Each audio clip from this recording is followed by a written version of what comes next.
Votre attention s'il vous plaît. Cet élément est en ligne là. Contactez-nous pour savoir s'il est aussi disponible en la langue de votre préférence. Veuillez aussi noter qu'il est en audio uniquement, dépourvu de ce fait d'image originaire. ChristeQuality.com. Les cieux sont à la portée de votre main, juste par un simple clic de la souris. Évangileéternel.com. Conservation et partage de l'Évangile éternel. En collaboration avec l'homme de Dieu, le Dr Jacques Moutombo, vous propose de suivre cette vidéo pour votre édification spirituelle. Tous les enseignements du Dr Jacques Moutombo sont disponibles sur christequality.com/jacquesmoutombo.html. Bonne édification au nom de notre commun Seigneur et Dieu Jésus-Christ. Amen. Tika ete nkolo apambola moko na biso. To remercier pour apesi biso lisusu ngolo na pokwa oyo afin akoyoka sa parole. Tozali libota oyo epambolami po kolo azali na bosenga ya kopetola yo. C'est alors Jean chapitre 15 verset 3. Alors vous êtes pire à cause de la parole que je vous ai annoncée. Ça dit ce lingo comme toi et ça a un moyen d'écouter la parole. Sans la parole, on ne jamais comme toi. Amen. Yango tozali ko zong sa matin de panaye pas saler biso bolam.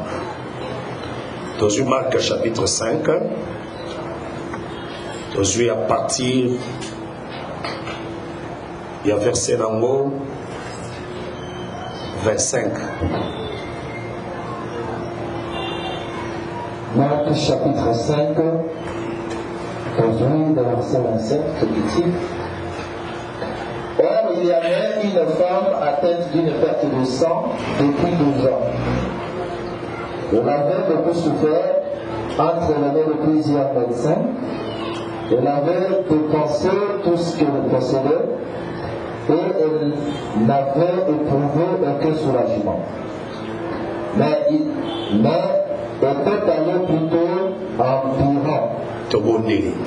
Seigneur Dieu de grâce, te remercions pour cette émission ngolo na pokwa oyo to yokalilo banayo. Merci nengo sangisi so kola musama so so mosi asangisa rabale na sera mapapu na ye. Merci nengo memission kola mesa o chepilo komi baleli papembe pe vinyo. Li papembe sunizo to na yo vinyo makila. To li asuni to mela makila to zo bomoi to telebeni ngwanyo sa satana. Pabola makoni tutu kotanga to bodeli na komone Yesu Kristo. Amen. Tovandi, tu fais cette église mbote na kombo de Jésus Christ. Amen. On va acclamer très très très fort le Seigneur. Osons pour acclamer très fort le Seigneur. Bien aimé, occasion oyo to luka ki ango batango mulai, acclamer très fort le Seigneur. Soko yebi importance à culte te. Soko yebi importance te ankolo azoki sibiso. Ekozala na yo difficile makasi. Amen. Amen. Webi po oye ba valeur ya liberté faut qu'on la prison. Amen. So on continue la prison donc oye ba valeur la liberté. Amen. Po oye ba valeur la culte fallait ba privé biso pendant 4 mois. Amen. N'est-ce qu'on oye ba valeur la culte? Omona ke koyaka kosangana ezali pamboli munene koyoka liteya ezana avantage munene. Voilà pourquoi ba sorcier ba bungisaka yango po ete batu basangana te. Omoni kaka ndenge tolobaka dimanche, omoni kaka tango kaka balobi ke ba kilte kozala te ekozala suspendi. Batu bala moko balobi ba pasteur bokoni bokufa nzala bokozo su bongo te. Ça dit pour dire que ba kilte bana ko déranger batu belé. Et maintenant qu'on tient à te belé mal à l'aise. On est battu pas regretter, vraiment pasteur Rosala Mawa, dès que Moni que Bakil Tezave, Batu Basepeli, Batu Bayo Kelengi. Voir même tant que Bazom qui s'est dans nos babar, Banini, église dans nos zones, il y a des gens qui ont Basepeli, Babé, ça écoute bien, dès que nous Bazom qui s'existe. Parce que le Sambo Yosa la Kaï neutralise la force à Moulili. Kosangano, Tosangana, Poli Komezo, Barapsom 133, il est doué, agréable, ma frère, qu'on demeurait ensemble. Pour n'avoir Sangano, on est un colo qui te s'agit Pamboli. Amen. Quand on est Bible, et donc on est là, on a tango d'amour. Et je crois qu'on doit permettre d'être tout Sangana, sans inquiétude. Yango tozongi si mato de mêlé et pas d'ailleurs. Tozali kokoba na marche na biso sur qui m'a touché. Dans Marc chapitre 5 verset 31. Oyo totali saki toloba qui était Jésus azalaki na barque. Azali ko gagner l'autre bord, ça veut dire libongo mususu. Tango akomi akiti bato ebele bayaki koyamba ye. Tango bato ebele bayaki koyamba ye, na kati wana mokonzi ya synagogue kombo na ye Jairus ayaki koyamba Yesu mpe apesi ye nouvelle ya mwana na ye ya mwasi azali ya kokufa. Parce que Matthieu azotalisa ete cette fille azalaki mourante. Marc azotalisa ete azalaki à l'extrémité. En réalité, bango nyoso bibale muta se contredire azate. Luc azongeli ndenge Marc alobaki. C'est-à-dire bango nyoso tu bazolakisaka ke mwana wana état na ezaki critique azali déjà kokufa. Voilà pourquoi Moutouana yaki kosenga Jésus guérison. Na ouverture ya branche rezo fungola mo mukiawa. Na sepela ki na comportement ya tata oyo. Parce que azalaki na souci ya mwana na ye ya mwasi. Akoka na kubika. Ndeko azana kashine na ite acha kashine na ye ozala malamu mingi. Soko zana kashinete papa Freddy lukela bandeko bana bakashinete pesa bango bakashine ezawana ndeko lati yango te lata yango nazo observer olata. Ça veut dire tata oyo alukeli mwana na ya mwasi guérison ake pas Jésus. Ake pas Jésus quoi ça Jésus était ma fille azali na extrémité. Ma fille azali na souffrance. Ma fille azali na difficulté. Ce qui a eu problème, solution est pas Jésus. Amen. Amen. Toloba dimanche boy. Jésus-Christ en Israël azalaki considéré comme un homme impur parce qu'il y avait un groupe de gens on va qualifier le Kola Musumuki. Il y avait aussi un groupe de gens on va qualifier Motoranzambe, Motobo Santo. Mais bato baebaki mobeko. Bato baebaki la loi.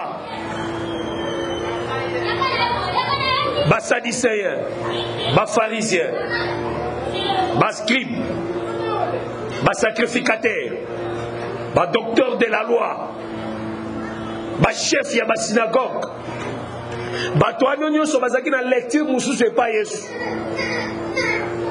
Parce que Jésus-Christ bayebi autaki na famille, autaki place nini.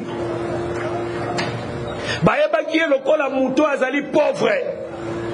Bayebaki lokola mutu oyo abimi na famille za bobola azali charpentier. Tata na azali charpentier. Pe bayebi bisika nini Jésus akola ki na Nazareth. Nazareth ezalaki petite ville na kati ya Israël.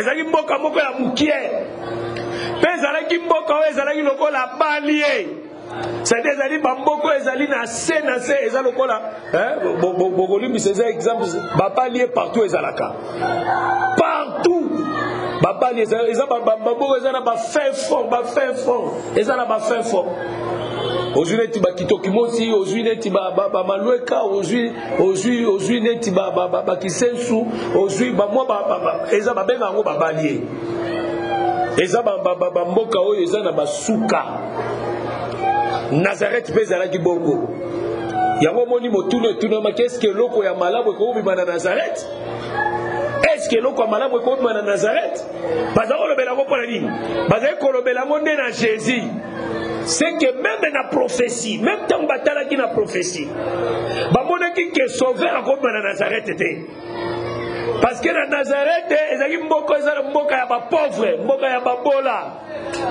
eza mboka oyo ezalaki nango na importance moko te tandis que Nzambe ayebi pourquoi asalaki eloko wana eza Joseph te na Marie bazwaki likaso Nzambe ye moko nde akitaki bango bakende kovanda na Nazareth esika Jésus ezalaki élevé nzokande ye oyo azalaki roi ye oyo azalaki grand ntango azobima na kati ya Nazareth azobima neti eloko oyo ezanga ntina amen azobima neti eloko oyo ezanga valeur nzoka na nzela ndenge lobiko ezali na kati ya badocteur de la loi ezalaki bango nyonso tute nde bato bakwayaki na Jésus Nzambe asalaki grâce na Nicodème qui était aussi parmi les docteurs de la loi. Il a crié à cet évangile. Jairus, il n'est pas allé qui moque à chef à synagogue. Nzamba salié grâce. Ça veut dire Ngolo Baneri. Et Ngolo par rapport à ce qu'il a pensé, ata boko za na famille ezali na incrédulité. Asa boko za na famille yebi Nzambe te. Mais Dieu Nzamba sali grâce ya kobibiso na kati ya famille wana. Parce que Nzamba sala toujours exception. Nzambe toujours appelle ça la lumière na bao ya sepeli kopesa bango lumière. Amen église. Nzamba sepeli kobimisa yo na kati ya batu wana. Kopesa yo mpole, kopesa yo éclairage. Yakoyeba ye. Voilà pourquoi nakaya ba problème nyos, nakaya ba difficulté nyos. Kokende pas banganga te, kokende pas ba féticheur te, kokende pas ba occultiste te. Bazana lobiko te, lobiko ezande pas Jésus. Voilà pourquoi exemple madame ya Jairus. Abozani ke na temple ba sacrificateur bazali. Pourquoi même moi n'est pas un sacrificateur? Parce qu'il y a la dispensation et s'est changé quand? C'est que Jésus a été bazala qui n'a guérison dans ma boko na bango. Mais tango Jésus a récupéré nyonso ezala qui na maboko na bango yenda comme véritable guérisseur. Yenda comme moto azala capable ya kobikisa. Voilà pourquoi papa oyo akei koluka solution ya mwana na ye epa Yesu. Mwana aza image ya eloko yo bungisi, aza image ya eloko yo petre, aza image ya lipamboli na yo, aza image ya musala, aza image ya voyage, aza image ya makamu ya makamu malamu ndaku stabilité. Soko sentir que vie ne combine à difficulté, soko sentir que vie ne combine à kokoso, adresse ezaka moko, cherchez Jésus. Amen. Luka Yesu. Soko luki Yesu. Yesu bokotambola na ye ensemble. Ako abandonner yote. Ako sundola yote. Même si okomi na suka, même si makambo na ezo tambola lisusu te, même si ozomona ba porte na ezali fermée, naza koyebisa yo ke muto aza capable ya kopesa solution ezala ka Jésus Christ. Amen. Omoni Adam, tango Adam péché, akomaki koluka lobiko, akomaki koluka guérison. Yango akena obuka ba fe ya figue, akena obuka ba fe ya figue kwa sa misete, akanisa kiete na ba fe ya figue kozwa justification. akanisa ke na ba faire figure ko zo guérison. Ya wana zo biso que ce qui est problème est comme le likamango atendene comme le zala na bosenga ya koluka lobiko. Eza lokola na Marc chapitre 9. Tata oyo mwana na ye akwe ya ka maladie ndeke épilepsie lunatique cet enfant. Mais la Bible dit quoi? Le papa là asimba ki mwana na maboko azoluka guérison pour naye. Azoluka solution pour naye jusqu'à ce qu'akutana kina Jésus. Akaya problème, akaya difficulté. Luka Yesu. Parce que Yesu luka Yesu baluka kaida sa parole. Yesu baluka na kati ya liloba. Qu'est-ce que la Bible dit? Dans leur détresse, ils crièrent à l'Éternel. L'Éternel envoya sa parole et la parole est même libango guérison. Est-ce que tu as madame? Amen.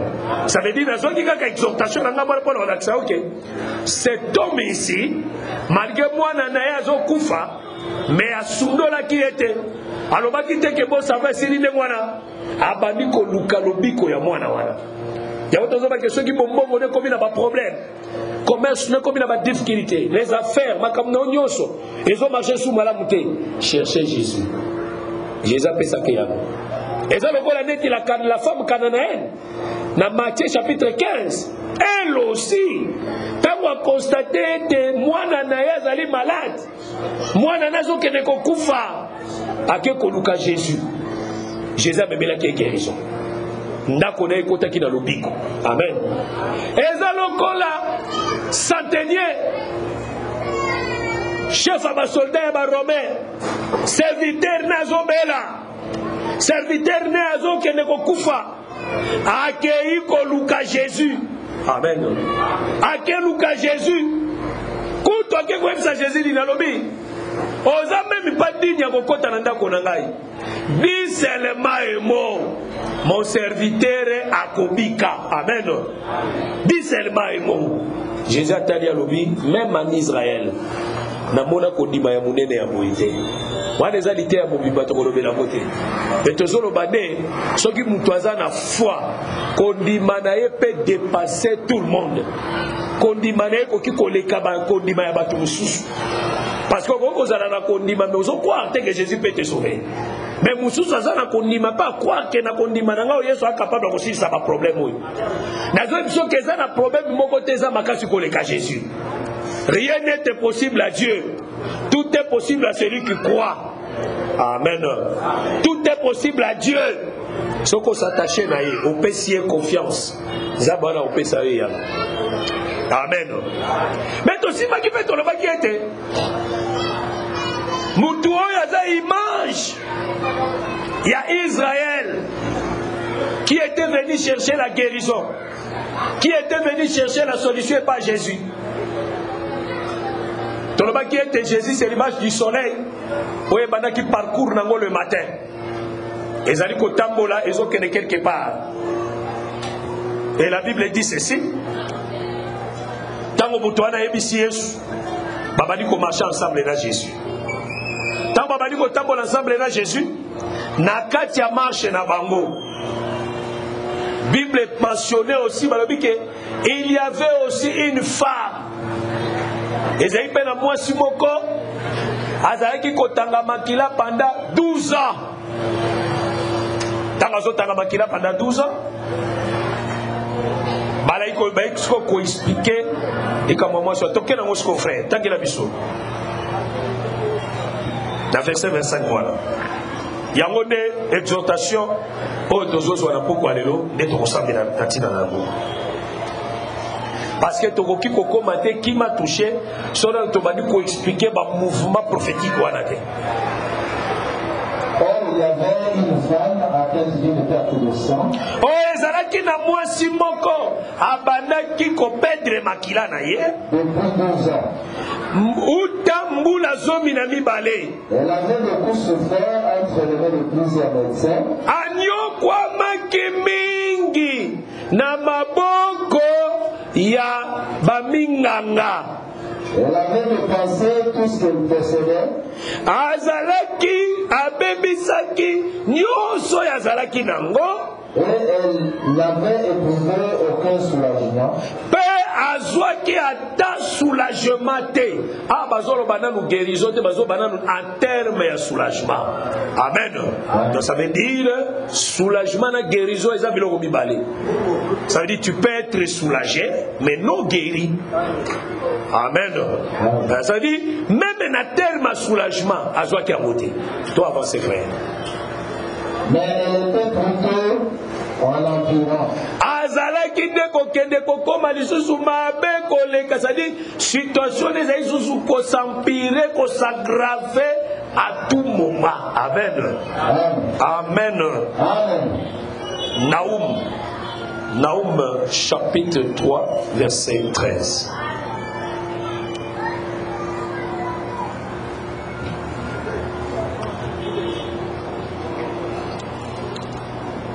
Naoum chapitre 3 verset 13. Mon canal Naoum chapitre 3 le verset 13.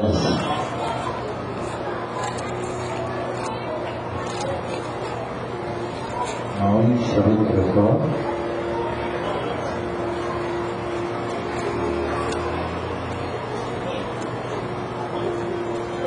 Frère Rosab, ngakutu na sima na si na jui déjà. Verset 13, tout à dit la condamnation. Voici ton peuple. Tala limota na yo. Ce sont des femmes au milieu de toi. Bazali basi na kati na yo. Les portes de ton pays s'ouvrent à tes ennemis. Amen. Oui, je sais que c'est le premier paragraphe. Balobi tala libota na yo. Bazali basi na kati na yo. Ça veut dire Nzambe par ces versets ça explique que les peuples c'est les femmes. Amen. Ça dit moi si ba kontakaye pe lokola libota. Ça dit quand on voit les peuples, on voit les femmes. Ça veut dire tant que tozomona moi je azotanga makila pendant 12 ans en réalité bazotalisane un peuple. Libota oyo ezali kotanga makila. Toujours écriture. Toi qui ne sais pas comprendre makila ezanini. Toujours écriture Lévitique.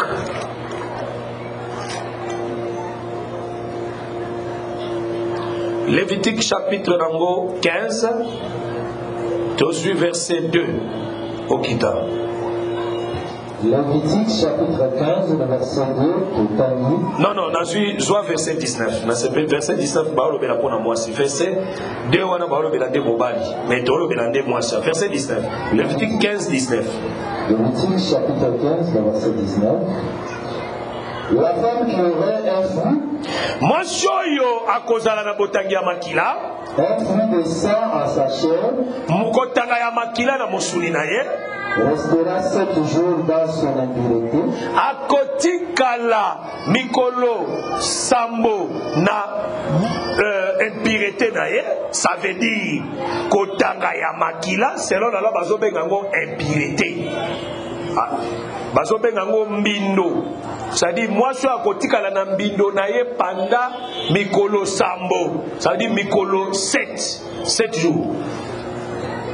Quiconque la touchera sera impur jusqu'au. C'est-à-dire nakacha bikolo sambo wana yambo sambo ekoka.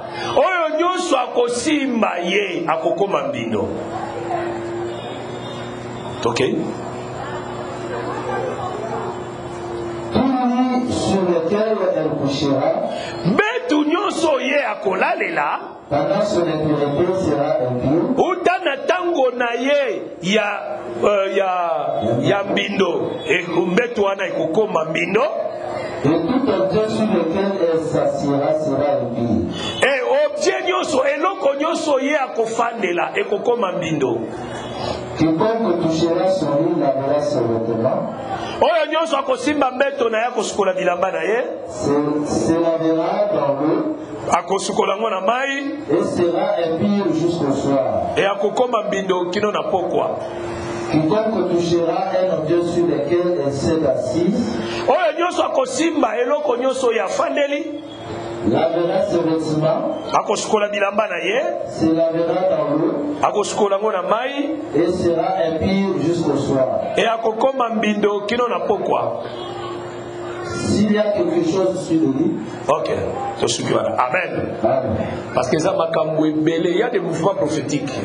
Et parce que Moutinho soit que de Kosimba et loko ya bindo ya moi so atangi makila so ka simbi yango akosukola bilamba na ye. C'est que akosukola bilamba de la tongo. Na pokwa akotikala bongo bindo kino na soa, ça veut dire ti na coucher du soleil. Soki kaka pokwa ekoki moyelali aze su bindo te. Azona na malamu. Wana eza maka mususu to kokota kuna te. Mwa ba chambre belezo funga belebiso. Parce que batu chrétien le bien te babi moi so azotanga makila. Kotanga ya makila ezali kokomisa ye bindo. Ça veut dire écoulement du sang, c'est l'impureté. Amen. Amen. C'est l'impureté. Parce que moi, je suis un cause à l'empire. À combien de jours? À pendant 7 jours. C'est que l'impureté n'a aussi là, na 7e jour. Est-ce qu'on est malade? C'est ce que la Bible dit. Ça dit, pendant 8e jour. À pendant 7e jour. C'est que premier jour, à impire, deuxième jour, à impire, troisième jour, à impire, quatrième jour, à impire, cinquième jour, à impire, sixième jour, à impire. Dès qu'à côté 7e jour, c'est-à-dire le 7e jour, dès qu'on purifie. Elle sera purifiée le 7e jour. Mais aussi, il y a une image de l'Obaïgoï. Cette femme a commencé impire à cause de la naissance de la fille à Jairus. Parce que Luc, les auteurs de était la fille à Jairus, avait 12 ans. Avait 12 ans. Tango Azobela. Tango Azokene Kokufa, a commencé à âge à 12 ans. Maintenant, moi, je suis il n'y a pas souffert de maladie pendant 12 ans. Il y a un total qui était les 12 ans. Il y a moi dans Oyo âge naïe, depuis à Botama qui tient comme âge à 12 ans. Et talisaka âge Oyo moi souana a souffert nango na vie naïe. C'est-à-dire que Botama ya moi na wana ezalakade la souffrance de cette femme-là. Amen. Il y a un qui la fille là, ça parle aussi d'Israël. Tant que Israël, la nation a déclaré Bango Basantu, mais Babiko le Dieu etikala ki nzamba déclaré Bango Basantu. C'est que le jour où on a déclaré qu'Israël est le saint, biso automatiquement tokomi bato ambindo, tokomi ba empire. Que Dieu soit loué. Amen. Tokomi ba empire. C'est que cette fille à âge à 12 ans, Azotel il les 12 tribus d'Israël, parce que le chiffre 12 parle des 12 tribus. Cette femme a souffert maladie pendant 12 ans. Et Azotel il s'appelle Banation, on a 4 nabango bagola t'appelle le chiffre 12.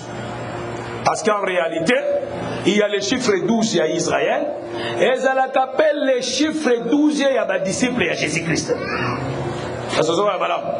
Ma disciple à Jésus-Christ bataille s'attendait image à moi sur Azotala Makila pendant 12 ans. Parce que Baza Baton, quand il faut le moulabango d'impureté, Baza la sauver. Voilà pourquoi l'exemple, il y a chiffre 12 était représenté par les 12 disciples de Jésus. C'est-à-dire les 12 disciples de Jésus, Baza qu'on représentait peuple Oyonkolo à Poni Bango en dehors il y a Israël. Est-ce qu'on a la malade? Amen. Kolo a Poni Bango en dehors il y a Israël. Dès que Jésus a Kiwana, Asali choix ya nani? Asali choix ya Pierre. Toi suis-moi, toi suis-moi, toi suis-moi, toi suis-moi, toi suis-moi, toi suis-moi, toi suis-moi, toi suis-moi. Tango azo pona bango, tango azo bimisa bango, ça veut dire aponi bango comme son peuple à lui, ils étaient 10, ils étaient 12. Nous avons la carte à 12 wana, libota munene tonda ki na kati. Amen. D'ailleurs, tu as dit que non, cette femme, c'est le peuple. Mais c'est le peuple là, dans le cas de Bango, basé dans le chiffre 12. Basé dans le chiffre 12. Netozotangisa ke eza libota oyo evandaki na kati ya mbindo. Oh, l'impureté c'est quoi? L'impureté parle du péché. Ezolobela lisumu.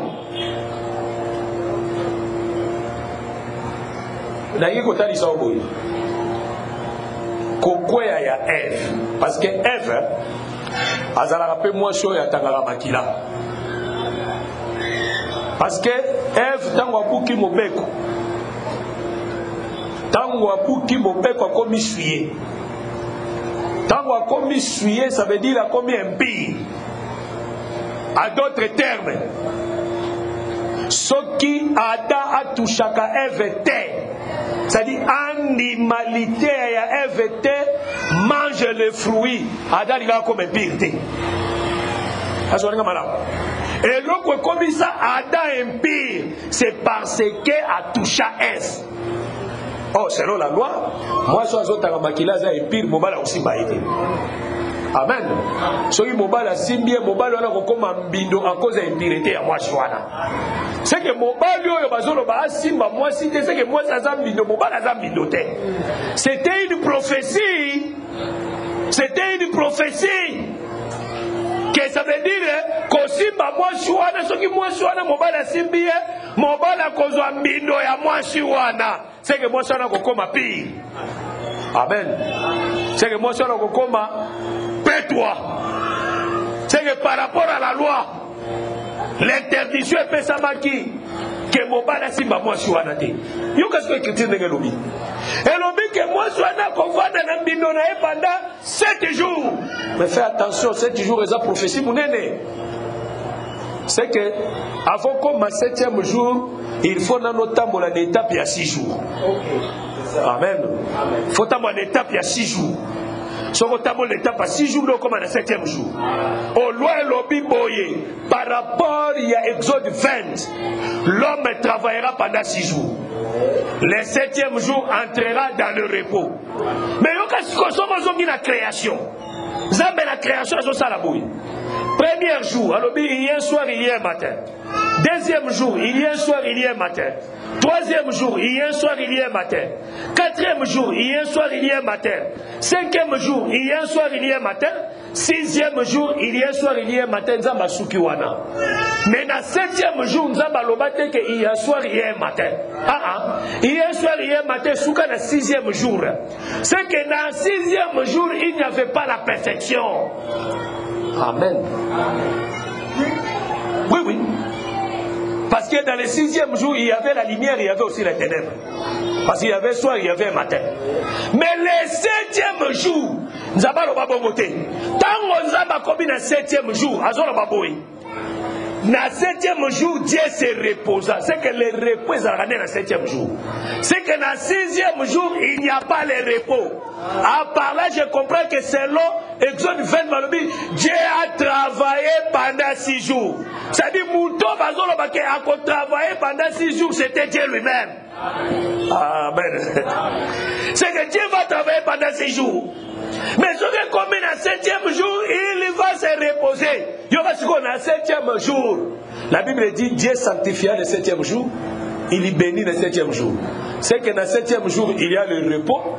Dans le 7e jour, il y a la sanctification. Dans le 7e jour, il y a la bénédiction. Mais dans le 7e jour, qu'on a l'objet jamais, il y a un soir, il y a un matin. C'est que dans le 7e jour, il y a l'éternité là-bas. Amen. C'est que le 7e jour, ils attendent mon vivant. C'est que les 6 jours, c'est l'homme. L'homme qui devait travailler pendant 6 jours, c'était Dieu. Mais Nzambe wana a se matérialisé qui n'a qu'à Moutou. Amen. Voilà pourquoi dans la montagne à Horeb, dans Exode chapitre 3, chapitre 4, Nzamba zoebisa Moïse, je te fais Dieu. Je te fais Dieu devant Pharaon. C'est que Moïse a comme dit Nzambe. Mais Nzambe wana de Moïse a travaillé pendant 6 jours. C'est que les 6 jours, ils ont dit que Moutaza na kati ya souffrance, na kati ya impureté, guérison, ils ont dit. Ça dit, on m'a dit qu'avant Jésus, balobi que cette femme, elle avait la perte du sang. Elle souffrait beaucoup. Azali konyokwama mingi. Mais dans la souffrance, il y avait des travailleurs. Il y avait des travailleurs. Marc 5, verset 25. Marc 5, verset 25. C'est qu'il y avait des gens qui travaillaient. Ils avaient pas travaillé. Marc chapitre 5, verset 25. Il y avait une femme atteinte d'une perte de sang. Oh, ezalaki na mwasi moko. Oyo, azalaki na makile ezo sopana. Depuis 12 ans. Uta 12 ans. Elle avait beaucoup souffert. Anyokwa mangi mingi. Entre les mains de plusieurs médecins. Kati na maboko ya babinganga ebele. Elle avait dépensé tout ce qu'elle possédait. Elle avait dépensé tout ce qu'elle possédait. C'est-à-dire qu'elle a makoki, ou a badé ko pesa. Elle a dépensé pour sa guérison. Là, très bien. Et elle n'avait éprouvé aucun soulagement. Elle a un soulagement à mon côté. Mais elle était allée plutôt en empirant. Amen. Si baboni. Et que tu le lobby. Cette femme, pas à otanga makila. Tant à otanga makila nae. Atikala qui a couvert te. Bible lobby qui a souffrir na kotanga makila pendant 12 ans. Tala nazo bisayo. Ata bambule leki na souffrance yeba kezana mukolomo ke musila. Amen. Soko kutani na Yesu. Soko kutani na Jésus. Tchango na mutuno ete la souffrance prendra fin. Jésus a dit ça kabikakatano ya bato. Jésus a dit ça kaba souffrance ya bato.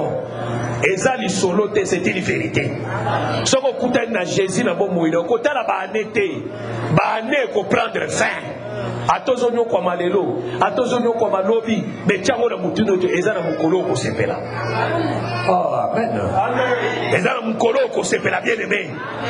Ezana mukolo ko so consolation na motema na yo. Soko kangami na Jésus. Soko kutani na Jésus. Cette femme a souffert pendant 12 ans. Mais le jour où elle a rencontré Jésus, souffrance naïe et prena qui fait. Douleur naïe et silaki. Parce qu'à kutani na Jésus. Mais là, nous bien. C'est-à-dire, avant Koutarana Jésus, na maladie naïe, à mon qui va médecin, c'est que na taille souffrance naïe, na taille écroulement naïe, et elle a trouvé des gens travailler. À Kouta qui va médecin, on a besoin de travailler. On a besoin de sala musala, babikisi, sala musala. Le col azaki na foi naïe, azaki pe na ba moyen. Cette femme avait des moyens. Amen. Mais la Bible nous dit a dépensé ba moyen pendant 12 ans. C'est qu'elle était riche. C'est que cette femme avait des moyens. Il y a qu'au fouta. Il y a qu'au fouta ba médecin. Pour chaque façon qu'elle dépend na bango zo fouta bango bisolo. Azo pesa bango bozwi naïe. Par rapport à la loi, par rapport à l'écriture plutôt, médecin baza banani. Parce que la Bible bien été accueilli, apesi bango bisolo, mais memela ye soulagement terre. Amen. Ba soulager était. Tandis que le ministère y a ba médecin et ben comme makaka moi siwana na souffrance. À d'autres termes, les hommes makaka peuple wana na souffrance. Amen. Donc qu'est-ce qu'on avait écriture? Biso moto obeta masolote. Bible a expliqué biso ba médecin baza banani. Donc quelle écriture? Tozui Jérémie. Chapitre 8.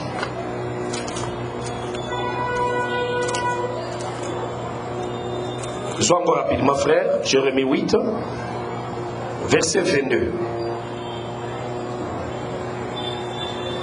Jérémie, chapitre 8, verset 22. N'y a-t-il point de baume en Galate? Ezalite na kisi ya bom na Galate. Y a-t-il point de médecin? Baminganga bazali te. Pourquoi donc la guérison de la fille de mon peuple ne s'opère-t-elle pas? Pona nini lobiko ya mwana na ngai ya mwasi ya libota na ngai ezobikisama te. Amen. Awa siko bato tuna moninga mutuna plutôt Jérémie. Nzamba ba na nzela Jérémie. Kisi ezalité, il n'y a pas de bon en Galate. Il n'y a pas de médecin. Pona nini pota ya mwana na ngai ya mwasi ya libota na ngai kauka te. Ah, ça veut dire ici nous comprenons que ba médecin ba portaka la guérison. Amen. Tozwe écriture mosusu.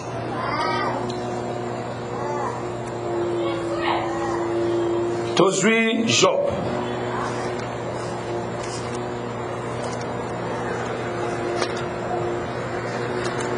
Tozwe Job.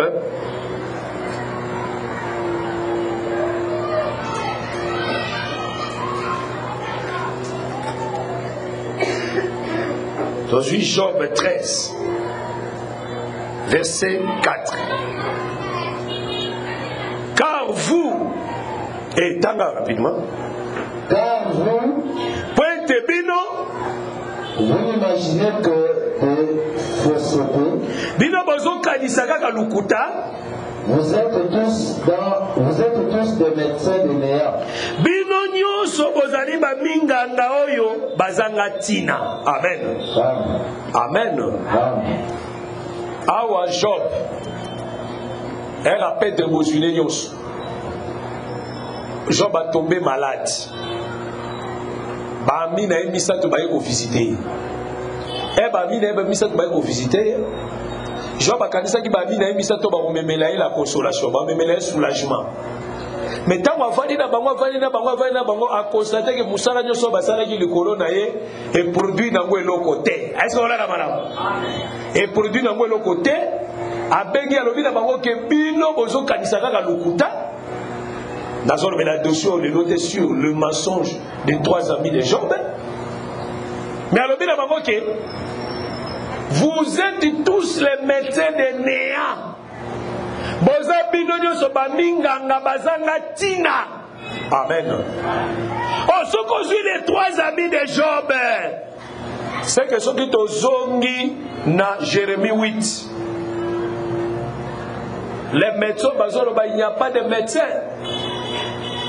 Pourquoi la guérison est moi si le peuple n'a pas ça le matin?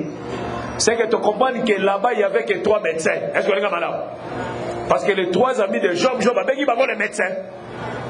C'est que les médecins oyo bakoki kobiki sate,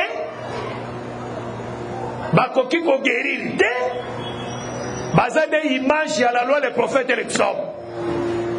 Oyo natana bango. Bakokaki ko apporter la guérison de na peuple. Est-ce que madame? Parce qu'en réalité, bon mezalaki nango en Galate, bon mezali. Bon mezali mai sève. Mayo ebimaka na nzete. Tika ola s'il vous plaît. Eza mayo ebimaka na nzete. Amen. Amen. Eza mayo ebimaka na nzete. Komoni ba nzete amanga. Nzete amanga soko kati yango ezaka ba mai moko bimaka na bazei moko bimaka wana bazete presque belé soko kati yango ebimisaka mai wana nde babengaka yango sève sikoyo nzete ya pomme babengaka yango bogie sikoyo soko kati nzete wana mai nango ebimaka nde babengaka yango pomme eservaka na guérison eservaka soko ozana pota ozana maladi bapesi yango okobika. Amen. Amen. Nde musala ya kisi yango wana. C'est que bon mezalaki nango en Galate. Mais ba médecin bazalaki capable ya kobimisa bon wana pour guérir les malades. Azozona na malamu. Bazalaki capable ngolo badini. Ba médecin oyo bazalaki kokobikisa te. Ezande ba prophète nyonso bayaki avant Jésus-Christ. Tous les prophètes qui étaient venus avant Jésus, Bazaki, il mange aussi, il y a un médecin. Les médecins qui représentaient les sacerdoces lévitiques qui étaient venus avant. Ces sacerdoces, selon Hébreux chapitre 10, verset 1, selon Hébreux chapitre 7, la Bible dit que sacerdoce et comme les assistants à la perfection. Parce que guérir les malades, c'est amener quelqu'un dans la perfection.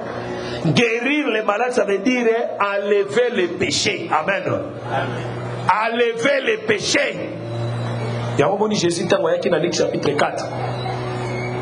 Bayuda batali balobi bolobakana Jésus atali bango alobi bolobakana proverbe na bino médecin guéris-toi toi-même.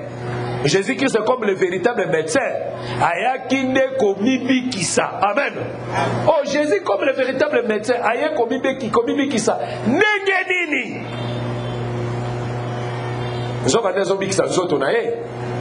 Colossiens chapitre 1, verset 1, nous l'église, nous sommes le corps de Jésus-Christ.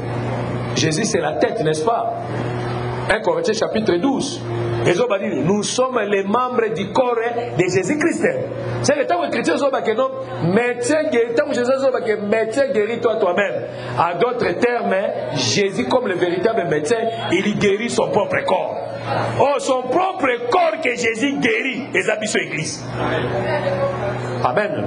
C'est que Jésus nous guérit. Jésus comme le véritable médecin, il guérit son propre corps. Amen. Aujourd'hui, cette prophétie est là dans Zoto. Médecin, guéris-toi toi-même. Tozana tao ya médecin, aza komibi kisaye moko. Yeba biki sakayete, bageri sakayete, mais ye moko de amibi kisaka. Amen. Yabo no omoni brigamo ka zai maele. Ayebisi Jésus à l'hôpital avant yo biki sa biso, ni biki sa na yo moko.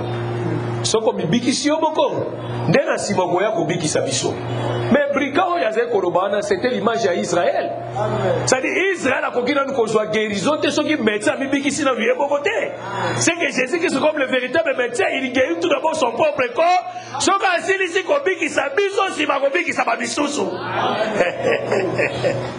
Ah, c'est l'évangile éternel, frère. Biloko koye boka l'évangile éternel, frère. Fais-le yoki. Ça dit, avant biki sa mosusu, il faut le biki sa na yeboko. Soka mi biki si yeboko, na biki si mutu mususu. Il faut aller brigade prophétisant qui. Yango Jésus comprenait comme dit, oh tu as raison. Nazara nous comme biki sa na moko. Jusqu'aujourd'hui, il a zo biki sa na yeboko. Amen. C'est que ce qu'on a membre et corps à Jésus, tu recevras la bénédiction, tu recevras la guérison, tu recevras la guérison, tu recevras la guérison, tu recevras la guérison, tu recevras la guérison, tu recevras la guérison, reçois la guérison au nom de Jésus, reçois la bénédiction au nom de Jésus, reçois la liberté au nom de Jésus, reçois les ouvertures au nom de Jésus. Mais tu guéris-toi toi-même, il fait le travail là. Amen. Il fait le travail là. C'est que les médecins avant. Ce sont les médecins des meilleurs incapables. C'est tout un sacerdoce. Les assistants à la perfection. Cette femme avait beaucoup d'argent. À Pessa, Nabikate, Esaïe Banin, Esaïe sacrifice sur Israël à Bada Osal. Au peuple Bada Osal dans la loi. À Tkala qu'on soit soulagement. Amen. Les soulagements, ça dit à se sentir même un petit repos, même un petit soulagement. Ça dit tant sur la loi est même soulagement du peuple terre. Et même soulagement. Malgré tous les efforts, il y a une chose que l'obbi ko ezalaka na ba effort ya mututé. L'obbi ko ezalaka de Jésus sa grâce. Amen. Cette femme tout d'abord, elle a dépensé, elle a dépensé, elle a dépensé, elle a dépensé. Elle a dépensé. Richesse richesse on se zota li sabanta baoyo ba sacrifice ba dako salema. Ba nyama oyo zosa ba sacrifice. Malgré cela, les sacerdotes lévitiques incapables de guérir. Amen. Toujours Hébreux 10, verset 1. Tant qu'il a souffert. Hébreux 10, 1.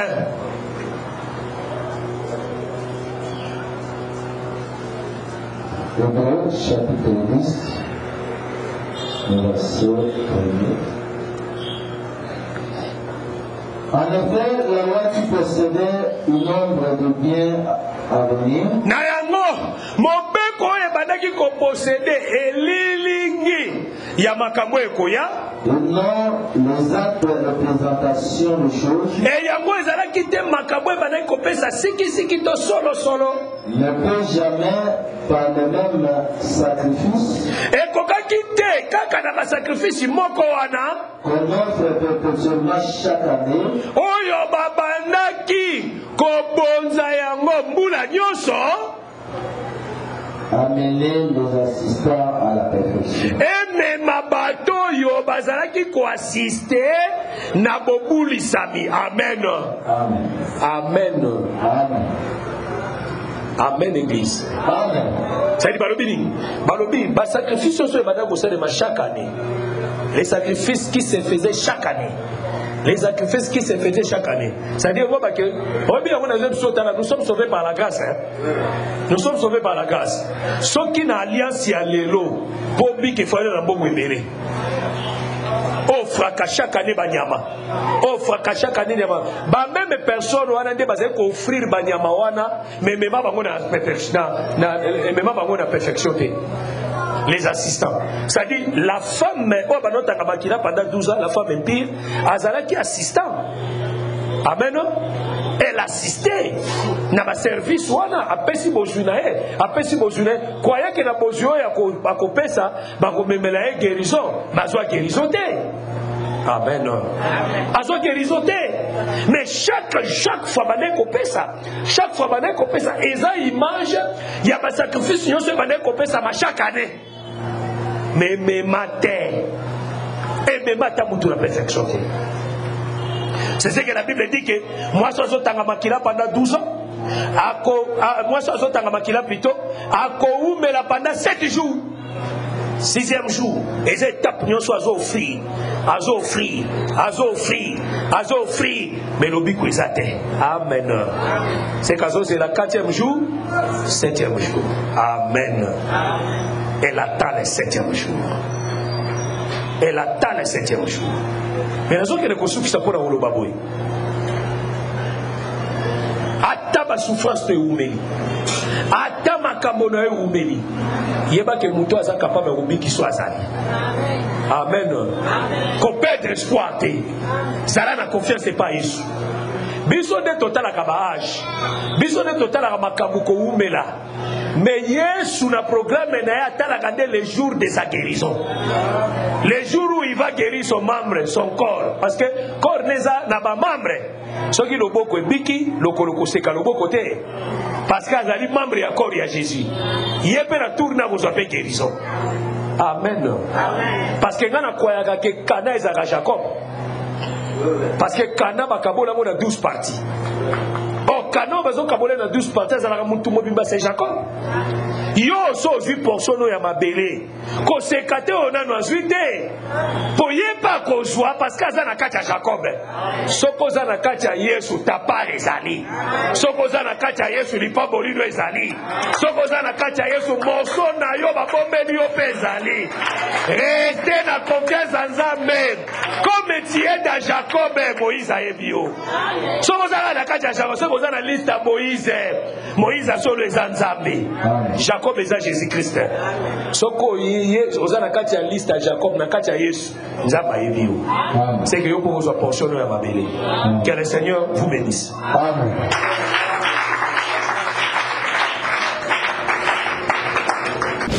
Merci d'avoir suivi ce message et que Jésus-Christ vous bénisse.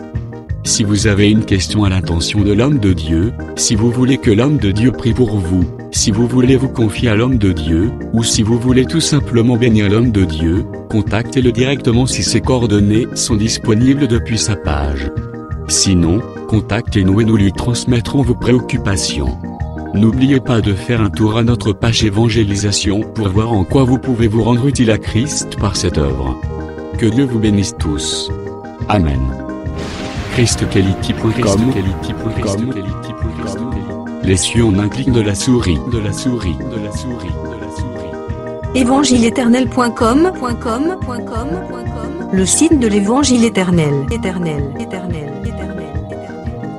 Christ Equality Fondation, équilibrer la manne ramassée dans le désert de sorte que chacun ait un numère.